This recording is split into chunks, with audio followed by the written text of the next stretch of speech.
Welcome to our video about 5 scary stories based on real paranormal events. Story 1. The Ghosts of Maggie Island. They call it Magnetic Island. Maggie, if you're local. Sunshine, coral, palm trees. The kind of place backpackers post on Instagram and say, never leaving. But not everything that washes up on Maggie leaves again. Back in World War II, the island wasn't just a tropical escape, it was a fortress. Machine gun nests, searchlights, tunnels dug into the cliffs to watch for Japanese ships creeping across the Coral Sea. Soldiers were stationed there for months. Heat, boredom, and fear baking into their skulls. Some went mad, some just stayed. Even now up in the forts, those concrete ruins near Horseshoe Bay, hikers report hearing boots pacing above them. The sound of a match striking. A man's cough echoing through an empty bunker. A few years ago, a night hiker swore he saw a figure at the lookout standing beside one of the old guns. Khaki uniform, no face. When the torch hit him, gone. Just the outline of boots in the dust. But the island's ghosts go back further than the war. Local Wulgurukaba people told stories long before the soldiers came, of spirits guarding the cliffs, shapes that moved through the trees when the tide turned red at dusk. They warned visitors never to sleep facing the ocean. The sea takes what it wants back. In 1942, a small military supply boat tried to dock near Florence Bay during a storm. It never made it. Wreckage washed up days later, but not the crew. Fishermen still hear voices over the water there. Men calling out coordinates, asking for bearings, long after the radios went silent. And then there's Jeffrey Bay, calm, glassy, perfect for snorkeling. Until you reach the rusted bones of the SS Moltke, the old German shipwreck. Divers say when you swim near it, the current changes. It pulls you sideways, like something's trying to lead you deeper. One local said it felt like hands on his shoulders. Maggie looks like paradise, but every postcard hides something. Soldiers who never came home, boats that never reached shore, voices that never stopped calling. They say if you walk the fort's track at night, past the old gun emplacements and the wind goes dead still, don't move, don't breathe. Just listen, you'll hear someone whisper, "Stand to, soldier." And if you answer, even by accident, you'll hear boots behind you, keeping pace all the way down. Story 2. They say Mount Garnet's quiet at night, too quiet. But that's only if you don't listen hard enough. Back in the 60s, when the tin mines were still running, truckies used to haul ore through Garnet Creek after dark. Most made it fine, some never did. One driver, old Mick Donnelly, was heading out one stormy night. He radioed in saying he could see lights over the creek, glowing blue and floating low through the fog. The boys at the mine told him it was just lightning, or maybe the reflection off the water, but Mick swore they were following him. Next morning, they found his truck half submerged in the creek. Headlights still on, door open. No sign of Mick, just burnt patches in the grass, like something had hovered there. Locals say if you drive through Garnet Creek around midnight, you'll see the same blue lights flickering between the trees. Sometimes you'll hear the CB radio crackle on its own, and a voice, faint but desperate, calling out, "Base." You see that too? And if you stop to look, people reckon you'll find your headlights won't turn back on, and your radio will only play the sound of running water, even if you're miles from the creek. Story 3. Kawara Beach looks peaceful. Golden sand, soft waves, palms bending toward the Coral Sea. But the locals know not to walk the northern end alone after midnight, near the mangroves where the water turns dark. That's where they say he still walks, the man who never left the tide. Back in the early 1980s, before the resorts and cafes, Kawara was little more than bush, beach shacks, and the occasional fisherman. One of them was a bloke named Jack Morley. Quiet, mid-40s, lived alone in a tin roof shack at the edge of the tree line. He was known to wander the beach at night with a lantern, fishing net dragging behind him like a shadow. Locals joked that he was talking to ghosts. Then one summer a cyclone rolled through, a bad one. Storm tides tore through the mangroves, and when it passed, Jack's shack was gone. So was Jack. The police searched for days. All they found was his lantern, still glowing faintly under a drift of seaweed, though the batteries were long dead.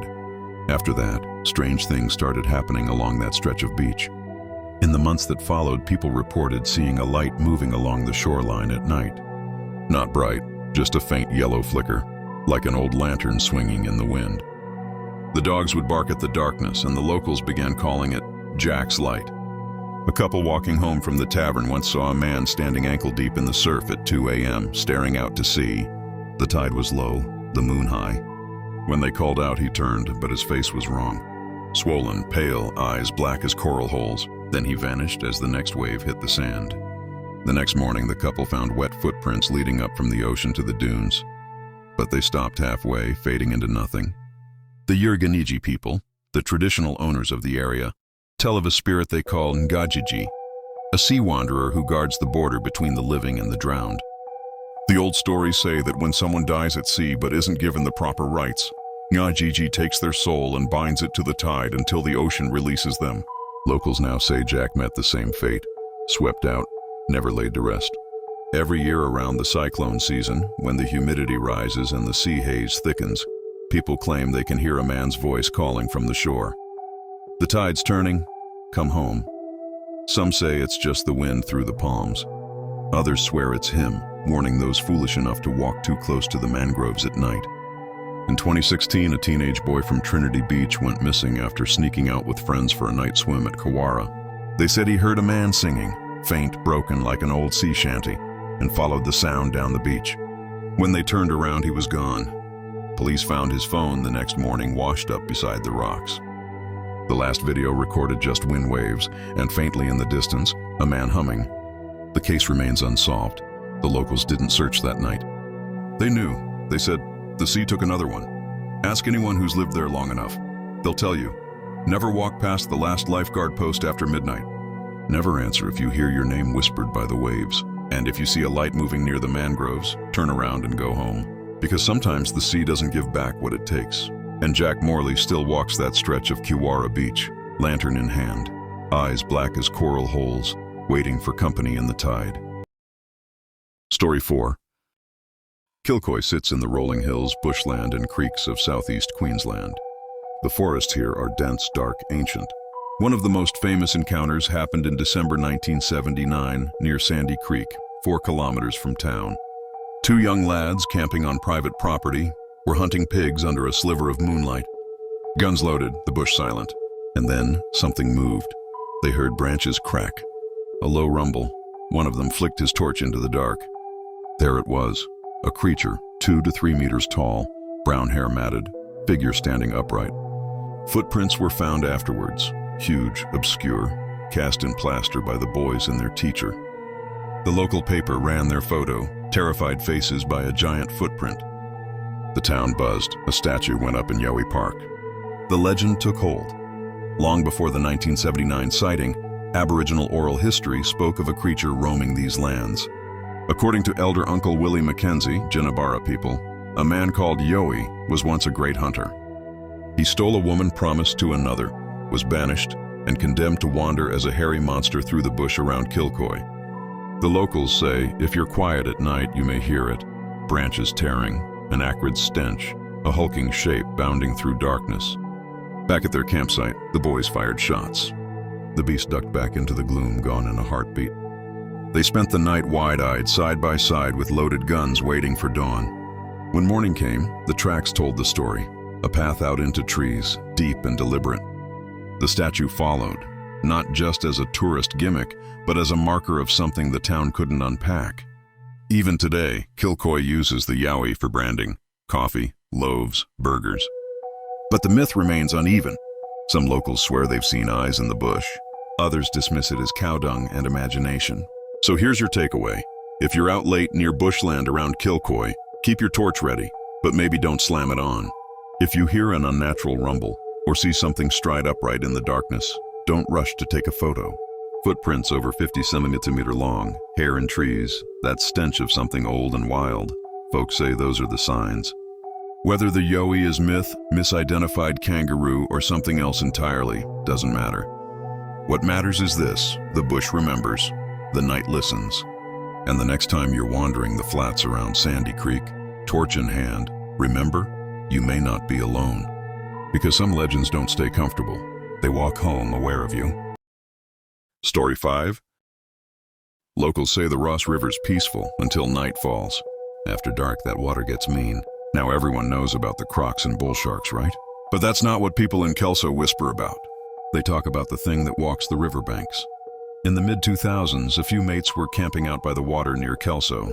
Couple of swags, beers, night lines. Only one came back. Said something dragged the others from the riverbank. Police found their camp half underwater. One chair still upright, esky still there. No sign of the blokes. People reckon it's tied to old crimes, the kind from back when Kelso had a bit of a rep. The Barra Drum murders, they call it. Drums full of bones found buried near the bank. The cops said it was gang stuff. Locals said something else was cleaning up the mess. And there's the legend, the Pale Man of Ross, seen by fishers before floods. Lanky, skin white like baitfish, eyes that shimmer green under torchlight. Doesn't make noise, just stands waist deep facing upstream. Some say it's the ghost of a poacher taken by a bull shark. Others reckon it's what's left when the river decides to keep you. Every few years, dogs go missing along the walking tracks near Ross Dam. People blame pigs or crocs, but those that have seen it swear there's something taller, something wrong with its shape. One SES worker told me their flood cam caught movement in waist-high water in the middle of the night, something standing dead still while debris floated past. They wiped the footage the next day. So yeah, the Ross looks calm, but even the locals don't swim it after dark. And when the water goes quiet, that's when it's close, because out there past Kelso, there's nowhere for a boat to run. Thank you for watching.